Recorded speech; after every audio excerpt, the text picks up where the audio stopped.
नमस्कार, खास खबर देख रहे हैं आप और मैं हूं आपके साथ अवंतिका श्रीवास्तव। इस बुलेटिन में सबसे पहले बात राजधानी भोपाल की। मध्य प्रदेश विधानसभा में भारी हंगामे के बीच सदन की कार्रवाई एक बार फिर से शुरू हो गई है। विपक्षी विधायक सदन में खड़े होकर हंगामा कर रहे हैं। आसंदी के पास पहुंचे कांग्रेस विधायक। मध्य प्रदेश विधानसभा मानसून सत्र का आज तीसरा दिन है। बड़ा अपडेट आपको दे दें कि लगातार विपक्ष की तरफ से हंगामा जारी है।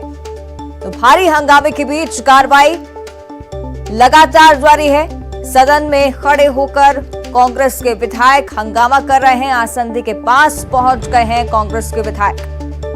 तो कई मुद्दे जिनको लेकर विपक्ष सत्ता पक्ष को घेर रहा है। लगातार हंगामा मध्य प्रदेश विधानसभा में मानसून सत्र का तीसरा दिन आज भी लगातार हंगामा चल रहा है। सुबह से ही कांग्रेस विधायक इसी मोड में, क्योंकि पैदल मार्च बिरला मंदिर से शुरू किया गया था और कार्रवाई के दौरान भी 2 बार हंगामे के चलते कार्रवाई को स्थगित करना पड़ा।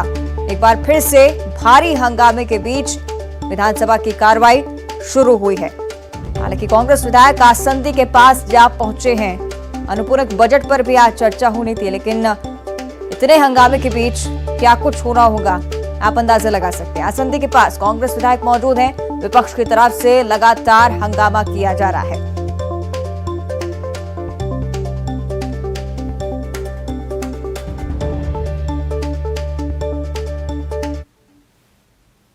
चलिए और ज्यादा जानकारी इस पर मिलेंगे सहयोगी अनुराग श्रीवास्तव भोपाल से हमारे साथ लाइव जुड़ रहे हैं। अनुराग, बताया जा रहा है कि कांग्रेस लगातार हमलावर सत्ता पक्ष की ओर और हंगामा लगातार जारी है। क्या कुछ जानकारी आपके पास अभी? बिल्कुल, देखिए विधानसभा में लगातार हंगामा जारी है और हंगामे के बीच ही विधानसभा की कार्रवाई को पहले दो बार स्थगित करना पड़ा था, लेकिन उसके बाद जब सदन की कार्रवाई शुरू हुई तो उसके बाद भी हंगामा जारी और हंगामे के बीच ही जो जरूरी काम है उनको निपटाया जा रहा है। देखिए, मैं आपको सबसे पहले अपने हाथ में ये दिखाना चाहूँगा कि ये विधानसभा की कार्य सूची है। इस कार्य सूची में 2 पन्नों में ये आप देख सकते हैं कि कितने महत्वपूर्ण विषयों को लेकर सदन के अंदर चर्चा कराई जानी थी। 9000 करोड़ से ज़्यादा का सप्लीमेंट्री बजट था। इस बजट को लेकर सदन के अंदर चर्चा की जानी थी। ये प्रश्नोत्तरी है जिसमें विधायकों के अपने विधानसभा और क्षेत्र से जुड़े तमाम तरह के सवाल हैं जिनके जवाब विधानसभा के अंदर आना था, लेकिन ना तो प्रश्नकाल पूरा हो सका, ना ही बजट पर चर्चा हो सकी और जो महत्वपूर्ण विषय थे उनके अंदर भी चर्चा नहीं हो सकी। तो हंगामे के बीच जो आवाज़ निकल कर आ रही है वो विधानसभा स्पीकर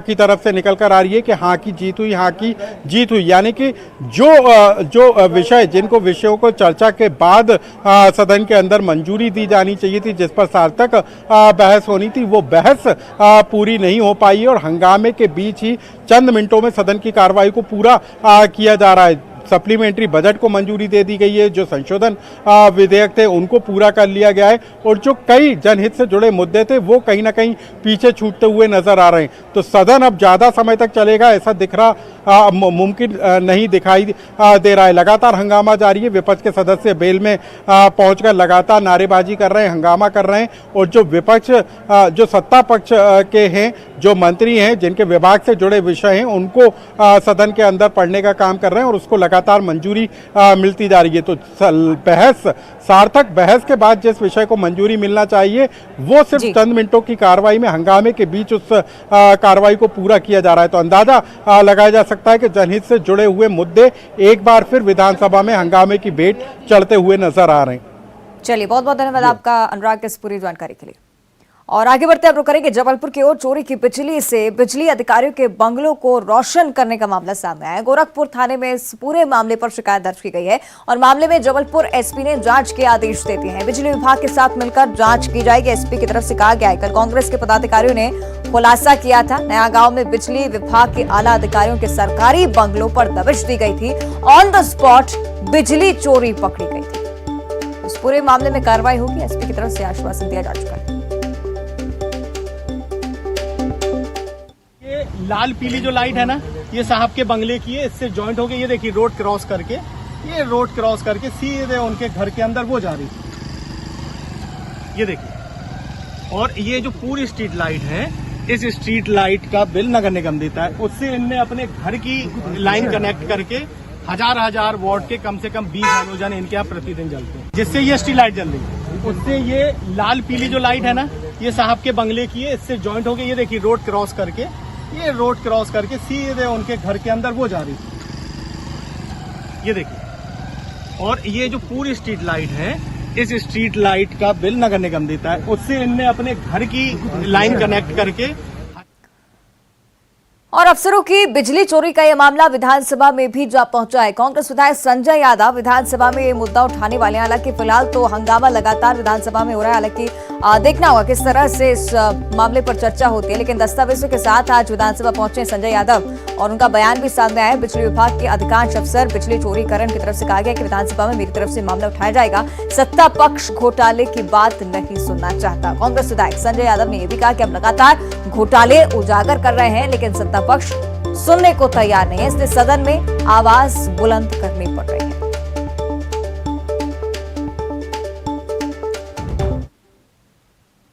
चलिए ज्यादा चर्चा इस पर हम करेंगे। सहयोगी प्रतीक अवस्थी जबलपुर से हमारे साथ लाइव जुड़ रहे हैं। प्रतीक, बिजली चोरी का मामला जिसको लेकर कांग्रेस लगातार सवाल खड़े कर रही है, लेकिन दूसरी तरफ विधानसभा में इस मुद्दे को रखने के और इस मुद्दे पर चर्चा होने की बात सामने आई, लेकिन हंगामे की भीड़ चढ़ गया है तीसरे दिन भी।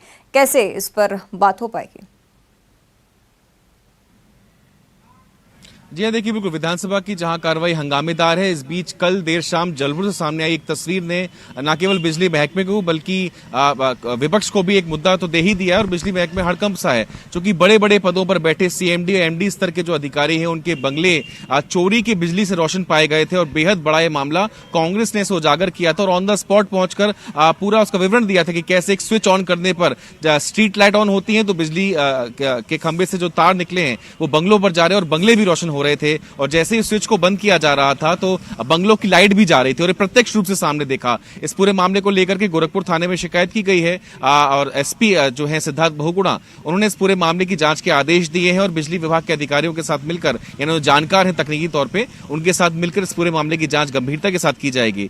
ये सवाल अमूमन मौजूद है अवंतिका कि आखिर एक आम उपभोक्ता अगर एक काम करता तो उसके खिलाफ अब तक मुकदमा दर्ज हो गया होता, कईयों को जेल तक भेज दिया जाता है, लेकिन सरकारी हुक्मरान अगर इस प्रकार की हरकत कर रहे हैं तो आखिर उन पर अब तक मेहरबानी क्यों? उन पर भी कार्रवाई होनी चाहिए। इस प्रकार की मांग न केवल कांग्रेस बल्कि आम लोग भी इस मामले को उजागर होने के बाद कर रहे हैं। जी निश्चित, शुक्रिया आपका प्रतीक इस पूरी जानकारी के लिए। आगे बढ़ते बात राजधानी भोपाल की, एक बार फिर से विधानसभा में भारी हंगामे के बीच सदन की कार्रवाई चल रही है। सभी महत्वपूर्ण विषय हंगामे के बीच निपटाए गए हैं। सप्लीमेंट्री बजट को भी मंजूरी मिल चुकी है। विपक्ष के विधायकों ने वेल में पहुंचकर जमकर नारेबाजी की। विपक्षी सदस्यों के हंगामे के बीच सदन के महत्वपूर्ण कार्यों को चंद मिनटों में निपटाया गया। तो आपको बता दें कि सदन में कई महत्वपूर्ण मुद्दे जिन्हें बिना चर्चा के ही पास करना पड़ रहा है, आगे बढ़ाना पड़ रहा है, क्योंकि भारी हंगामा विपक्ष की तरफ से विधानसभा में चल रहा है। सभी महत्वपूर्ण विषय हंगामे के बीच निपटाए गए हैं। सप्लीमेंट्री बजट को मंजूरी दी जा चुकी है। साथ ही जो विपक्ष के विधायकों ने वेल में पहुंचकर जमकर नारेबाजी की, इस बीच तमाम महत्वपूर्ण कार्य जिनको ऐसे ही निपटाया जा रहा है।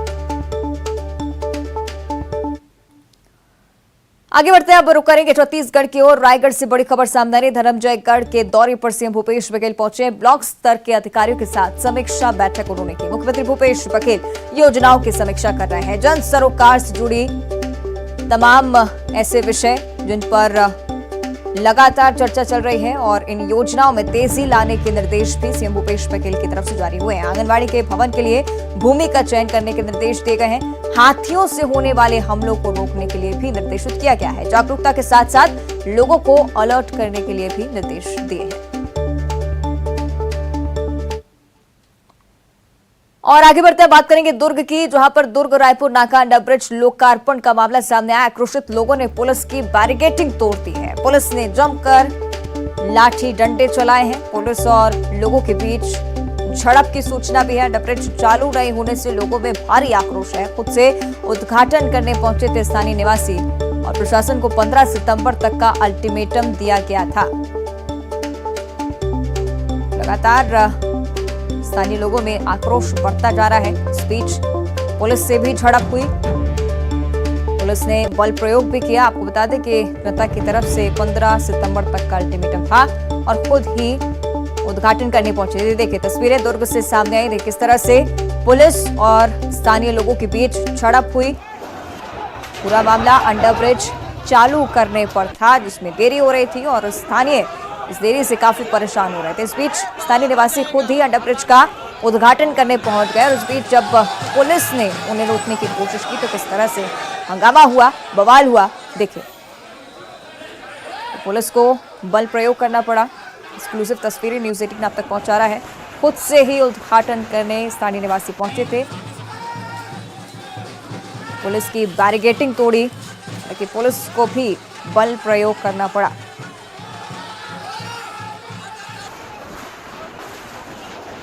पुलिस और लोगों के बीच जमकर झड़प हुई है। तस्वीरें आपकी टीवी स्क्रीन पर दुर्ग की ये तस्वीरें हैं। अंडरब्रिज चालू करने की मांग को लेकर लोग आक्रोशित हो गए और पुलिस की बैरिकेडिंग तोड़ी, पुलिस पर हमला करने की कोशिश। ज्यादा जानकारी लेंगे इससे कि मिथिलेश ठाकुर हमारे साथ फोन लाइन पर जुड़ रहे हैं। मिथिलेश, तस्वीरें हम देख रहे हैं किस तरह से पुलिस और जनता के बीच झड़प हुई है, क्या कुछ जानकारी फिलहाल, क्या स्थिति मौके पर?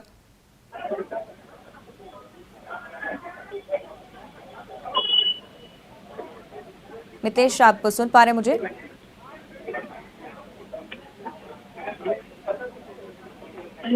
चलिए कोशिश करेंगे दोबारा संपर्क करें मिथिलेश से, लेकिन तस्वीरें हम लगातार आप तक पहुंचा रहे हैं। देखिए किस तरह से रायपुर दुर्ग नाका पर अंडर ब्रिज चालू करने की मांग को लेकर लोग यहां पर पहुंचे थे और आक्रोशित हो गए थे। एक बार फिर से कोशिश करेंगे मिथिलेश से संपर्क करने की। मिथिलेश, सुन पा रहे हैं आप मुझे? जी, क्या स्थिति मौके पर फिलहाल? देखिए बताना चाहूंगा कि काफी तनाव की स्थिति है, क्योंकि आम जनता काफी त्रस्त है। रायपुर नाका दुर्ग का ये अंडरब्रिज बना हुआ है जिसे खोलने की मांग की जा रही है और इसी को लेकर 15 दिन का अल्टीमेटम दिया गया था, क्योंकि क्षेत्रवासियों का ये कहना था कि 6 महीने से अंडरब्रिज तैयार है, लेकिन इसका उद्घाटन नहीं किया जा रहा है। प्रशासन को ये जानकारी दे दी गई थी पहले ही, लेकिन उसके बावजूद भी कोई हल नहीं निकला। तो उसके बाद में आज यहाँ पर बड़ी संख्या में पटरी पार के लोग हैं, जो दुर्ग के एक बड़ा हिस्सा जो है पटरी पार में रहता है, वहां के लोग पहुंचे और उन्होंने इसको खोलने का प्रयास किया। खोलने के दौरान में पुलिस ने लाठियां भी मारी है। काफी तनाव की स्थिति यहाँ पर निर्मित हो गई है और अभी भी स्थिति वही बनी हुई है। क्षेत्रवासियों को यही कहना है कि किसी तरह से जाए, आम जनता की भावनाओं का आदर किया जाए, क्योंकि लगातार यहाँ पर हादसे पे हादसे हो रहे हैं, लेकिन प्रशासन इस ओर ध्यान नहीं दे रहा है और लोगों को परेशानियां हो रही है। तो यही वजह है, अभी काफी तनाव की स्थिति बनी हुई है और अपनी अपनी मांगों में अड़े हुए हैं। काफी लाठीचार्ज भी हुआ है और कई लोग घायल भी हुए हैं। जी चलिए, शुक्रिया आपका मिथिलेश इस जानकारी के लिए। और आगे बढ़ते हैं वो खबर जिससे आपका सीधा सरोकार है। छत्तीसगढ़ के ट्रेन यात्रियों को, रेल यात्रियों को तमाम परेशानियों का सामना करना पड़ रहा है और यात्रियों की परेशानियां और ज्यादा बढ़ने वाली है, क्योंकि अचानक से ट्रेनें रद्द होने से यात्रियों को सबसे ज्यादा दिक्कतों का सामना करना पड़ रहा है। रोजगार करने वालों ने अपना दर्द बयां किया। रोजी रोटी खतरे में पड़ रही है, सरकार को समझना चाहिए। की दिक्कतें कम होने का नाम नहीं ले रही हैं। एक बार फिर से 38 ट्रेन रद्द की गई है, जिसमें से राजधानी रायपुर से रद्द की गई 18 ट्रेनें शामिल है। जबलपुर मंडल में नॉन इंटरलॉकिंग कार्य होने का कारण बताया गया है और इसके चलते 38 जो गाड़ियां हैं, ट्रेनें हैं, उनको फिर से रद्द किया गया है। 16 सितंबर से 3 अक्टूबर तक के ये गाड़ियाँ रद्द रहेंगी, जिसमें से 18 गाड़ियाँ जो है वो राजधानी रायपुर से गुजरती हैं। रायपुर रेल मंडल से गुजरने वाली गाड़ियों का जो परिचालन है वो भी प्रभावित रहेगा। चाहे हम दुर्ग कानपुर साप्ताहिक एक्सप्रेस हो, चाहे कानपुर दुर्ग साप्ताहिक एक्सप्रेस हो, चाहे दुर्ग नौतनवा हो या नौतनवा दुर्ग हो, और दुर्ग नौतनवा जो साप्ताहिक एक्सप्रेस है। और इसके साथ ही हम बात करें तो लखनऊ रायपुर और रायपुर लखनऊ, दुर्ग निजामुद्दीन दुर्ग, दुर्ग उधमपुर, उधमपुर से दुर्ग, दुर्ग अजमेर और अजमेर से दुर्ग, और जो है विशाखापट्टनम, भगत की कोठी और भगत की कोठी विशाखापट्टनम, ये तमाम जो गाड़ियां हैं। और इसके साथ ही हम बात करें तो बरौनी गोंदिया एक्सप्रेस और गोंदिया से बरौनी तक चलने वाली जो एक्सप्रेस है, वो तमाम जो ट्रेनें हैं वो रद्द। और आगे बढ़ते रुक करेंगे दंतेवाड़ा की ओर। जिले में अज्ञात बीमारी से 2 लोगों की मौत हो चुकी है। बड़े गुडरा में 2 महिलाओं की मौत हो गई और 20 से ज्यादा ग्रामीण बीमार बताया जा रहा है। स्वास्थ्य अमला गांव पहुंचा है। स्वास्थ्य परीक्षण लोगों का लगातार जारी, लेकिन एक ऐसी बीमारी जिसका किसी को पता नहीं है, लेकिन इसकी वजह से 2 लोगों की मौत हो चुकी है। 2 महिलाओं की मौत हो गई, कई लोग बीमार हैं। और इधर सतना के मैयर थाना क्षेत्र के कासा गांव में बारिश की वजह से कच्चा मकान गिर गया। मकान गिरने से 2 महिलाएं घायल हुई हैं, 7 जानवरों की मौत हो चुकी है।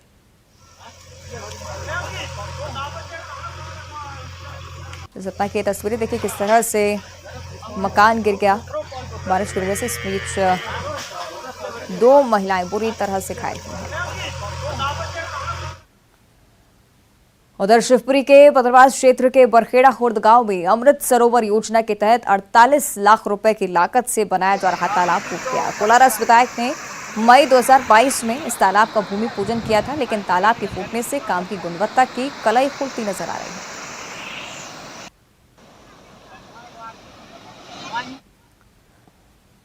और चलिए आगे बढ़ते बात करेंगे इंदौर की स्पा सेंटर पर पुलिस ने छापामार कार्रवाई की है। क्राइम ब्रांच और पलासिया थाना पुलिस की संयुक्त कार्रवाई। स्पा की आड़ में अनैतिक गतिविधियां संचालित की जा रही थी। मौके पर आपत्तिजनक हालत में युवक युवती मिले हैं। छापे के दौरान मौके पर नशे की सामग्री सहित आपत्तिजनक सामग्री भी बरामद हुई है। बड़ी मात्रा में बियर, शराब और हुक्का भी बरामद हुआ है। स्पा सेंटर के संचालक समेत 12 युवक और 6 युवतियां पुलिस की गिरफ्त में।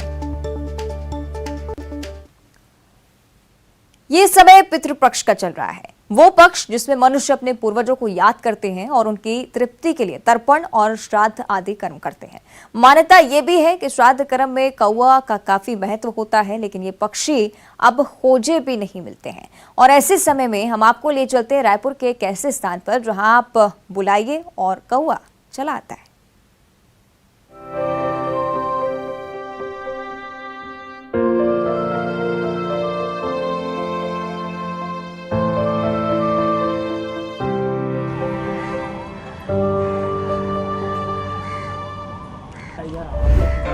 कौवा बोल रहा है, आज कौन आएगा? आज मौसी आएगी, मौसी कचौड़ी लाएगी। कक्षा पहली में औ की मात्रा का ज्ञान कराने वाला ये पाठ बहुतों को याद होगा, लेकिन मात्रा का ज्ञान कराने वाला ये पाठ सहजता से प्रकृति और संबंधों को बाल मन से भी जोड़ गया। और यही वजह है कि आज भी छत पर बैठे कौवे की कांव कांव आगंतुक के आने की पूर्व सूचना लोग मानते हैं। लेकिन अब कहां, न तो कौवे नजर आते हैं और न ही उनकी आवाज सुनाई आती है। भले ही रोजमर्रा की जिंदगी में इस बात पर हमारा ध्यान ना जाए, लेकिन 16 दिनों के पितृपक्ष के आते ही एक बार फिर इनकी खोजबीन और फिक्र शुरू हो जाती है। तो अगर आप भी इसी समस्या से परेशान हैं तो आपको बगैर देरी किए रायपुर के बूढ़ा तालाब पहुंच जाना चाहिए। आओ आओ आओ आ आ आओ आओ आ आ आ। पितृपक्ष 25 सितंबर तक चलेगा। मान्यता है कि कौवे यानी कि काग के रूप में पितर आते हैं और तृप्त हो आशीर्वाद देकर जाते हैं, या फिर कौवे को भोजन देने से हमारे पितृ तृप्त होते हैं।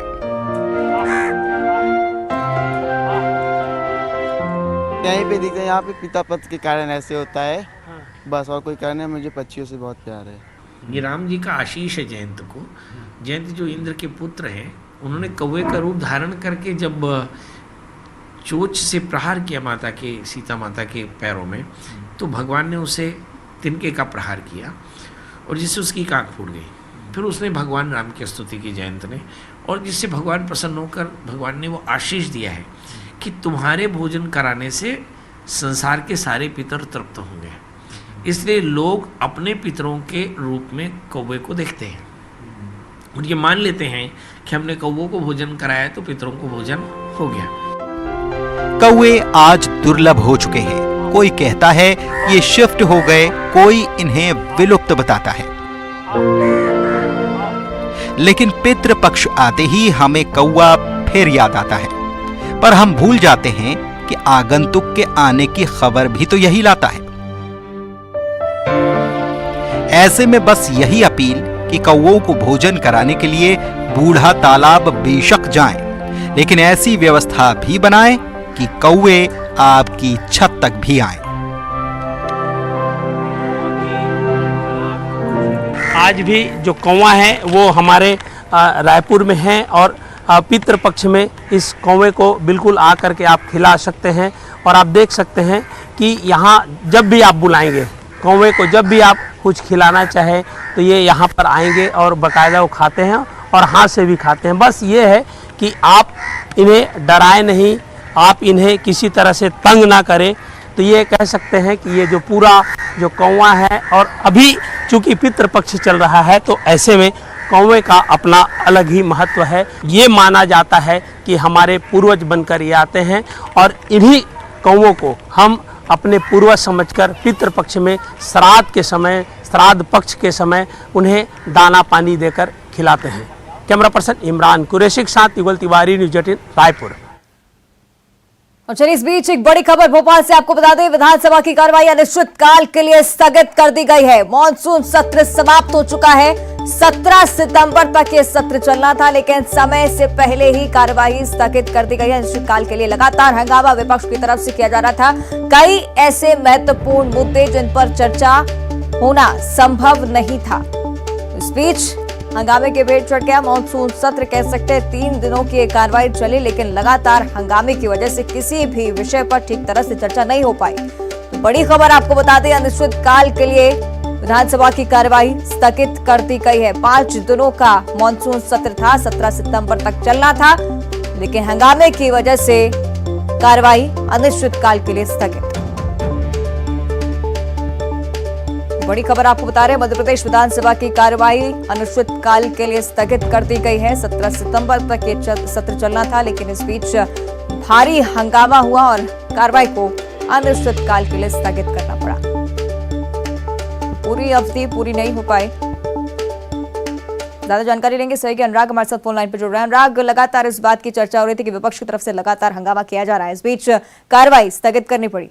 अनुराग, देखिए 5 दिन का ये सत्र था, लेकिन 2.5 दिन में ही सत्र को पूरा कर लिया गया। पहले दिन श्रद्धांजलि देने के बाद 1 घंटे के अंदर कार्रवाई को पूरा कर लिया गया था। आज भी यदि हम बात करें तो यहाँ पर हंगामे के कारण सत्र की कार्रवाई नहीं हो पाई और 45 मिनट के अंदर महत्वपूर्ण विधेयक, संशोधन विधेयक पूरे कर लिए गए और स्थगित कर दी गई। तो 5 दिन चलने वाला सत्र महज कुछ घंटों तक ही चल पाया, जबकि सर्वदलीय बैठक और कार्यमंत्रणा समिति की बैठक में तय हुआ था कि कई महत्वपूर्ण विषयों को लेकर शांतिपूर्ण तरीके से सत्र संचालित किया जाएगा, लेकिन उसके बावजूद सदन में जमकर हंगामा हुआ। और आज भी यदि हम बात करें तो प्रश्नकाल पूरा नहीं हो सका।